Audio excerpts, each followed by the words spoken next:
2017 sarin attack on innocent civilians by the regime of Syrian dictator Assad. OFAC is sanctioning 271 employees of Syria's Scientific Studies and Research Center, the Syrian government agency responsible for developing and producing non-conventional weapons and means to deliver them. OFAC has targeted these 271 employees because they have expertise in chemistry and related fields or have worked in support of chemical weapons programs since at least 2012. Today's action, less than 3 weeks after the attack on Khan Sheikhoun, is one of the largest ever executed by OFAC. In a single action, we are more than doubling the number of individuals and entities sanctioned since the start of the Syrian conflict pursuant to Syria-related executive orders. These sweeping sanctions are intended to hold the Assad regime and those who support it, directly or indirectly, accountable for their blatant violations of the Chemical Weapons Convention in UN Security Council Resolution 21-118. The United States is sending a strong message with this action that we will not tolerate the use of chemical weapons by any actor, and we intend to hold the Assad regime accountable for its unacceptable behavior.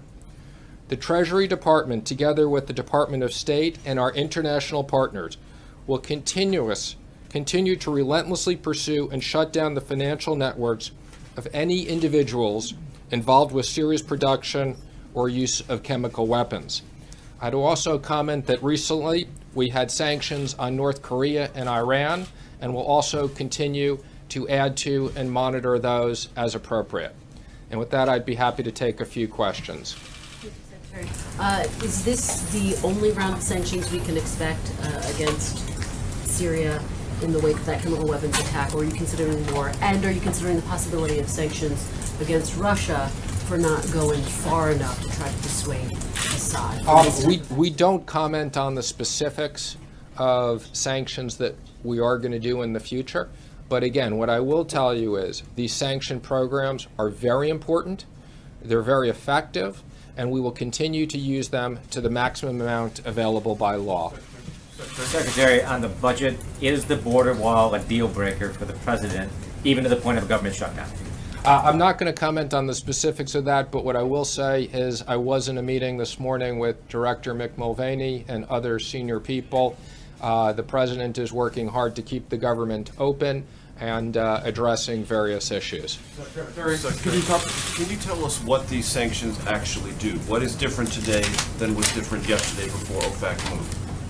Well, the sanctions are enormously important. So by identifying 271 additional people, these sanctions, as you know, will both freeze assets if there's assets here and prevent U.S. entities from doing business, as well as these sanctions have enormous impact with all of our partners around the world who also work with us on these issues. We're not doing any business. Secretary, are we, sir? We're not doing any business. As you know, the administration is trying to grapple with the Paris Climate Agreement and come to a decision on that. Where do you stand on it? Do you support staying in Paris or coming out? Again, I would just comment that we're having discussions on that, and that's where I'll go on that. Secretary, are you aware of any American companies doing business with those individuals that have sanctioned today?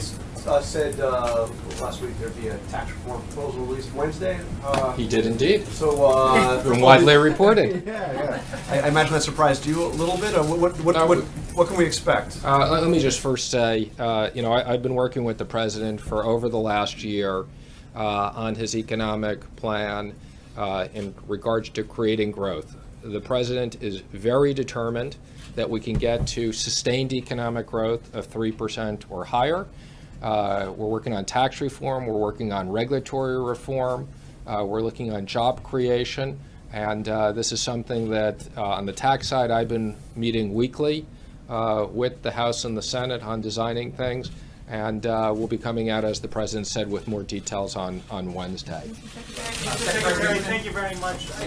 Along the lines of tax reform, I know the specifics of the broad details will be delivered on Wednesday, but without getting into the specifics, what does the middle class gain if there is a simplification but also a loss of deductions, whatever they might be? If we lose the deductions, how does that help the middle class? Well, let me just say, we've been clear on what the president's objectives are for tax reform. Middle income tax cut, a priority of the president's. Simplification. The average American should be able to do their taxes on a large postcard. Business tax reform. We need to make business taxes competitive, and we expect with doing that, we will bring back trillions of dollars from offshore. Secretary? Thank you, sir. I guess the question I have is to sort of bounce off of what John was asking about this announcement on Wednesday. It doesn't sound like we're going to get the finer details of what this tax reform package will entail. Is it a good idea to start talking about tax reform, something that you said can't be accomplished by August, when you don't have all the details?